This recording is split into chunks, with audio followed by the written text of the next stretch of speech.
turned to gold while meditating. The year is 548 AD. High in the Himalayas, along the rugged Lhasa route, a solitary figure named Tenzin made his pilgrimage. He was a simple monk, devoted to the teachings of Buddha, seeking enlightenment through rigorous meditation. His monastery, a modest stone structure clinging to the mountainside, was renowned for its austere practices. One morning, Tenzin retreated to his secluded chamber, a small, bare space, for an extended period of contemplation. Days turned into weeks.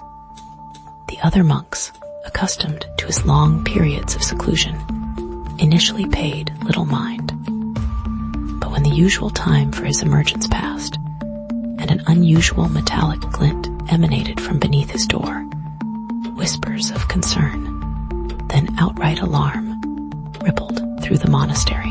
What started as spiritual devotion had morphed into something far more perplexing, perhaps even sinister, as the other monks started to fear that they would soon find his corpse. Had Tenzin finally achieved some sort of physical enlightenment, or was something far more earthly at play? The abbot, a wizened man named Yes, cautiously approached Tenzin's chamber. He pushed open the heavy wooden door, the hinges groaning in protest. The sight that greeted him defied all explanation. Tenzin remained seated in the lotus position, exactly as he had been weeks prior. However, his skin now possessed a distinct golden sheen. Closer inspection revealed that his body was not merely painted, but rather had been completely transmuted into solid gold. His robes, miraculously, remained intact, untouched by the bizarre transformation. Panic erupted within the monastery. Some monks cried miracle, others suspected demonic influence.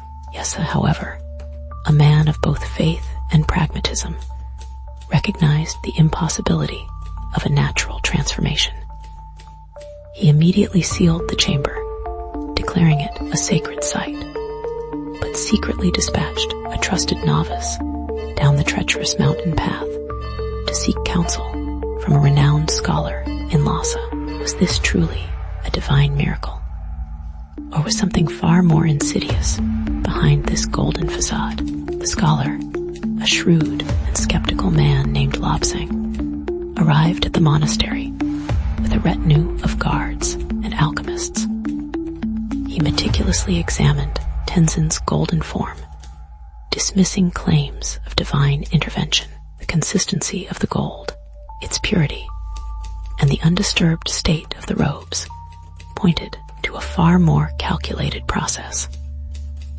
Lobsang theorized that Tenzin had been intentionally transmuted, a feat requiring immense alchemical skill and access to rare materials. He turned his suspicion towards the monks themselves, particularly those with knowledge of metallurgy or access to the monastery's limited stores of precious metals. Could one of the monks, driven by greed or some other dark motive, have orchestrated this elaborate scheme?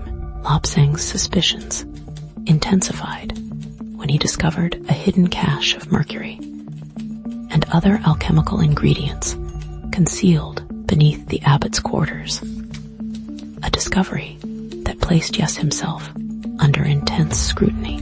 Yes vehemently denied any involvement, claiming the mercury was used for traditional medicinal practices.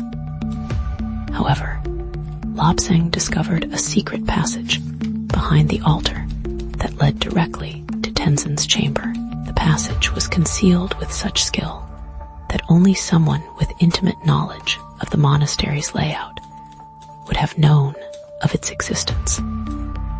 Furthermore, faint traces of gold dust were found within the passage, directly linking it to the transmutation. Cornered, Yes confessed, not to murder, but to a desperate attempt to save his monastery.